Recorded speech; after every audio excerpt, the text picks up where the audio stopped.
For the first time in many months, there's a new national frontrunner on the Republican side. So the sound you're hearing is the sound of screams coming from Washington, D.C. Every day is a great day in South Carolina. Ladies and gentlemen, if we elect Marco Rubio, every day will be a great day in America. They come out with a voter violation form, which is a fraud as far as I'm concerned. And what he did with that whole thing was a disgrace. So we're not going to let that stuff happen anymore. I mean, we're not going to let it. We will not let it happen. We're all watching. You're all watching. Keep your eyes wide open. Some of the sights and sounds from South Carolina today. The poll that Ted Cruz was referring to is the new NBC Wall Street Journal poll, a national poll in which Cruz is up 2 points within the margin of error there over Donald Trump. And there you see the rest of the poll.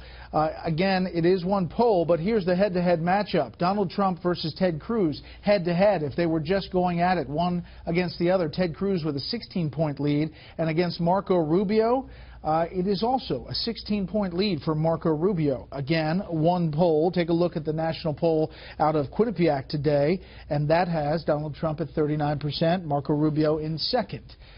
So, where are we in this race? Let's bring in our panel. Steve Hayes, senior writer for the Weekly Standard. A.B. Stoddard, associate editor of The Hill, and syndicated columnist Charles Krauthammer.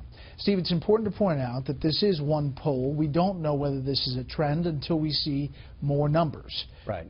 Just a small difference between those two national polls. I mean, it's, you know, you've got one that has Cruz +2, you have others that have Trump +20, +18.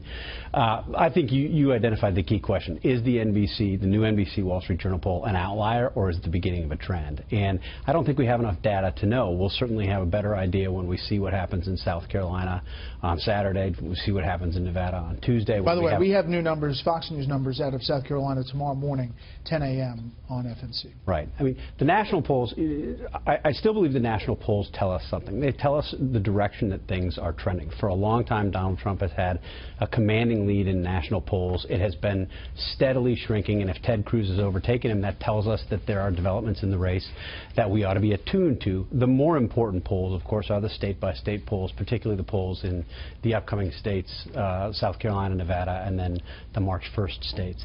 And in South Carolina, by all accounts, in the public polling, Donald Trump maintains a commanding lead. I mean, sometimes a 20-point lead.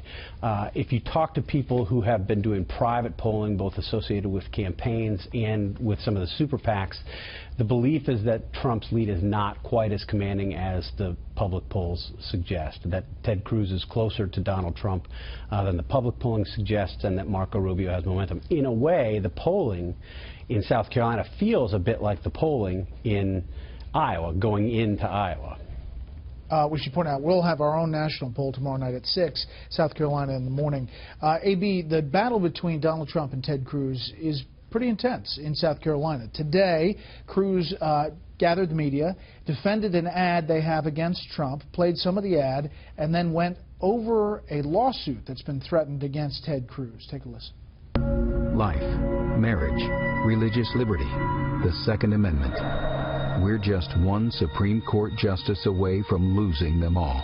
We cannot trust Donald Trump with these serious decisions. You know, I have to say to Mr. Trump, you have been threatening frivolous lawsuits for your entire adult life. Even in the annals of frivolous lawsuits, this takes the cake. So, Donald, I would encourage you, if you want to file a lawsuit challenging this ad, claiming it is defamation, file the lawsuit. And this was the letter from Trump's lawyer that Cruz was responding to. Ted Cruz has already had one of his ads pulled off the air concerning Senator Rubio because it was totally false. Additionally, he was forced to apologize to Dr. Ben Carson for fraudulently stealing his votes in Iowa and was embarrassed by his phony voter violation form. He is a liar, and these ads and statements made by Cruz are clearly desperate moves by a guy who is tanking in the polls, watching his campaign go up in flames. Finally explains Cruz's logo. If I want to bring a lawsuit, it would be legitimate. Likewise, if I want to bring the lawsuit regarding Senator Cruz being a natural-born Canadian, I will do so. Time will tell, Teddy. I don't really have enough time, Brett, to go through how many things he's said that aren't true, starting with the fact that President Bush, led us into war intentionally, knowing he was lying about intelligence and all the other stuff. Also, he apparently predicted that the Iraq war would be a mistake, but no one can find him ever predicting it until we were a year into the war and things going south. Ted Cruz never apologized for stealing votes from Ben Carson. Ben Carson outperformed the polling in Iowa that came out 2 nights before the votes. He came in 4th. He did very well. Ted Cruz apologized for not saying something to his staff earlier that night and having his staff deal with a tweet or whatever about breaking news on CNN. He has never said, I apologize to Ben Carson for stealing his votes in Iowa. So the thing is about his presser today, which was impressive, is Ted Cruz obviously is well-versed in the law. He's argued before the Supreme Court, and when he gets going, no one is going to stop him, and everyone's going to believe everything he's saying. But also, the grounds for this, obviously, is a legal joke, even if you are not the scholar that Ted Cruz is. Ted Cruz, just like Steve said, they have the same anxieties as they did going into Iowa. Rubio could be surging. Ted Cruz is worried Rubio might come close to him. Trump is worried Ted Cruz could eclipse him and come in first. And so it's really the same feeling and the same fights going on, only Trump has brought it to a new level. And the whole narrative of they want the fighter, the voters want the fighter this year. Is this legal effort, this lawsuit threatening, is that the fighter that people you think want? I'm not sure it helps him in that respect. I think it looks rather petulant. Also, conservatives or ordinary people don't like when rich, powerful people threaten